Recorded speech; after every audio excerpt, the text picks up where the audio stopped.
ભસ્મ બની જાઓ. પ્રસ્તાવના. સંસ્કૃત સાહિત્યમાં પ્રાણીઓને પાત્ર બનાવીને અનેક નીતિ કથાઓ રચવામાં આવી છે. આ નીતિ કથાઓ ક્યારેક કોઈ ગ્રંથના રૂપમાં સંગ્રહિત થઈ છે તો ક્યારેક લોકમુખે રહીને સુરક્ષિત રહી છે. આવી કથાઓ કર્ણોપકર્ણ આપણા સુધી પહોંચી છે. આ પ્રકારની કથાઓએ એક બાજુ માનવ સમાજના ઘડતરનું કાર્ય કર્યું છે તો બીજી બાજુ શિષ્યોપદેશ માટે વિદ્વત સમુદાયને નવી નવી કથાઓ વિચારવાની પ્રેરણા કરવાનું કાર્ય પણ કર્યું છે. આ કારણે આજે નવી નવી ઉપદેશાત્મક કથાઓ સંસ્કૃતમાં રચવામાં આવી રહી છે. કથા સંરચનાની આ પ્રવૃત્તિમાં જેમ વિવિધ પ્રાણીઓની પસંદગી કરવામાં આવી છે તેવી રીતે ભોજ અને કાલિદાસ એ બે પાત્રોના કાલ્પનિક સંવાદોને કેન્દ્રમાં રાખીને પણ કેટલીક કથાઓ રચાઈ છે. સંસ્કૃતની આવી કેટલીક કથાઓ મહાકવિ બલ્લાલ કૃત ભોજ પ્રબંધમાં સંગ્રહિત છે. આ કથા સંગ્રહ પણ નવી કથાઓને રચવામાં પ્રેરણા આપતો રહે છે.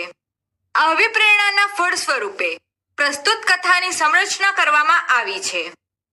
કોઈક વસ્તુનું નિર્માણ કરવાનું હોય ત્યારે મોટા ભાગે લોકો પરંપરા પ્રાપ્ત પદાર્થો અને પદ્ધતિને ધ્યાનમાં રાખીને પ્રવૃત્ત થાય છે. પરંતુ આ રીતે સર્વત્ર સફળતા મળે જ એ શક્ય નથી. આવી સ્થિતિમાં પરંપરાથી વિપરીત પદ્ધતિનો પણ ક્યારેક આશ્રય લેવાનો રહે છે. આ વિચારને કેન્દ્રમાં રાખીને ભોજ કાલિદાસની આ સંવાદાત્મક કથાનું ગ્રથન થયું છે. રાજા ભોજ ભસ્મમાંથી રજૂ બનાવવાનું કહે છે. પરંપરાગત પદ્ધતિનો આશ્રય લઈને બધા ભસ્મ ભેગી કરીને રજ્જુને બનાવવાનો ઉપક્રમ કરે છે પણ તેમને સફળતા મળતી નથી. છેવટે કાલિદાસ આ કાર્ય કરી બતાવે છે.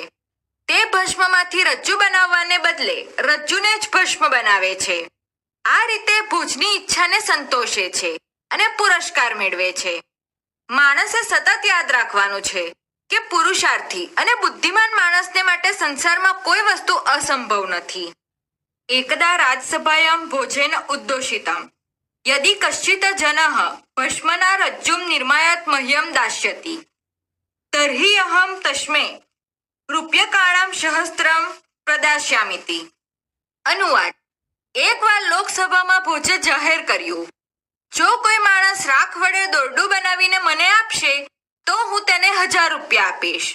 રાજા ઉદ્ઘોષમ શ્રુત્વા સર્વે નાગરિકાઃ જનાઃ ભસ્મના રજ્જુમ નિર્માન્તુમ પ્રત્યંતા સજ્જતાઃ. અનુવાદ. રાજાની જાહેરાત સાંભળીને બધા નાગરિકો રાખ વડે દોરડું બનાવવા માટે પ્રયત્નશીલ થયા. પ્રાયઃ સર્વેષાં જનાનાયમ અનુભવતઃ વર્તતે યતા કશ્ચિત પદાર્થસ્ય નિર્માણાયાઃ પદાર્થાઃ પદ્ધતવિજ્ઞાનઃ પુરુષાર્થસ્વેસ્તિ વસ્તુત્રયમ અપેક્ષિતમ ભવતિ.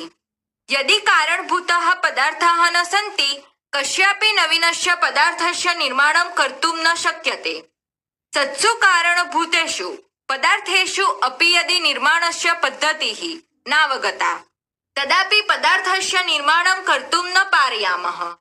પદાર્થાઃ ઉપસ્થિતાઃ સ્યુઃ નિર્માણ રીતિઃ અપि અવગતા સ્યાત તથાપિ યાવત પર્યંતમ જનઃ પુરુષાર્થમ ન કરોતિ તાવત પર્યંતઃ સહ નવીનસ્ય પદાર્થસ્ય નિર્માણમ કર્તુ સમર્થો ન ભવતીતિ. અનુવાદ.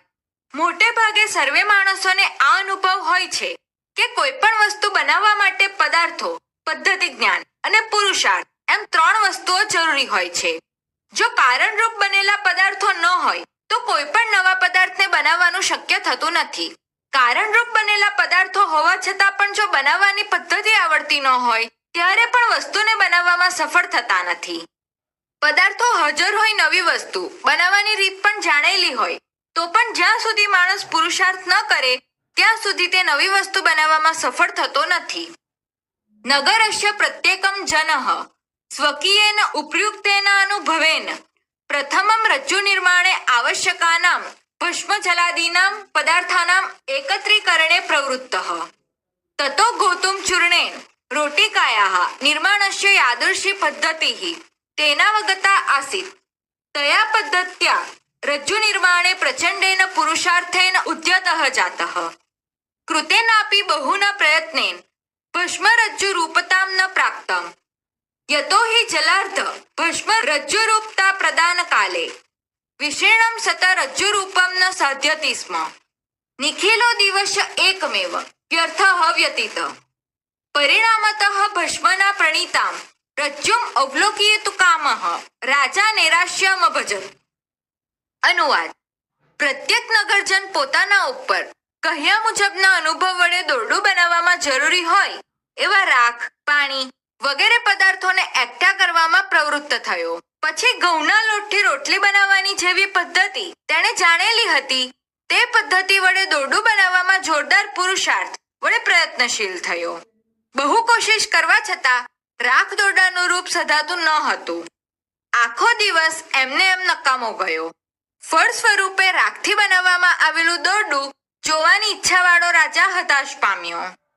અપરસ્મિન દિવસે રાજસભાયામ રાજા કાલિદાસાય ન્યવેદયત ભવાનેન સાધ્યતું ભસ્મના રજ્જુઃ ઇતિ. બીજે દિવસે રાજ દરબારમાં રાજાએ કાલિદાસને નિવેદન કર્યું, તમે જ રાખમાંથી દોરડું બનાવી આપો. કાલિદાસઃ સદ્યઃ એવ રજ્જુ સાધયિતું પ્રત્યપરોભવત તેન પૂર્વં રજ્જુઃ સમાનિતા તતઃ તેન સા રજ્જુઃ સ્થાલિકાયાં સ્થાપિતા. સ્થાલિકાયાં સ્થાપિતાયાં રજ્જો કાલિદાસઃ અગ્નિં પ્રાક્ષિપ્ત. સ્થાલિકાયાં સ્થિતા રજ્જુઃ યથા યથા અગ્નિમયી જાતા તથા તથા ભસ્મત્વેન પરિણમિતા.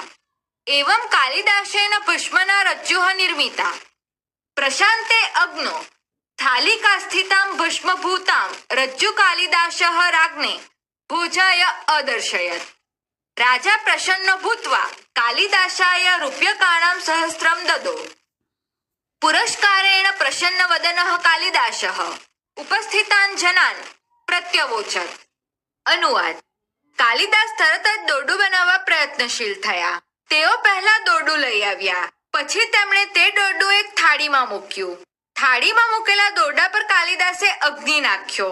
થાળીમાં રહેલ દોરડું જેમ જેમ આગ પકડતું ગયું તેમ તેમ રાખના સ્વરૂપે બદલાઈ ગયું. આમ કાલિદાસે રાખ વડે દોરડું બનાવ્યું. જ્યારે અગ્નિ ઓલવાઈ ગયો ત્યારે થાળીમાં રહેલ રાખ થઈ ગયેલું દોરડું કાલિદાસે રાજા ભોજને બતાવ્યું. રાજાએ પ્રસન્ન થઈને કાલિદાસને 1000 રૂપિયા આપ્યા.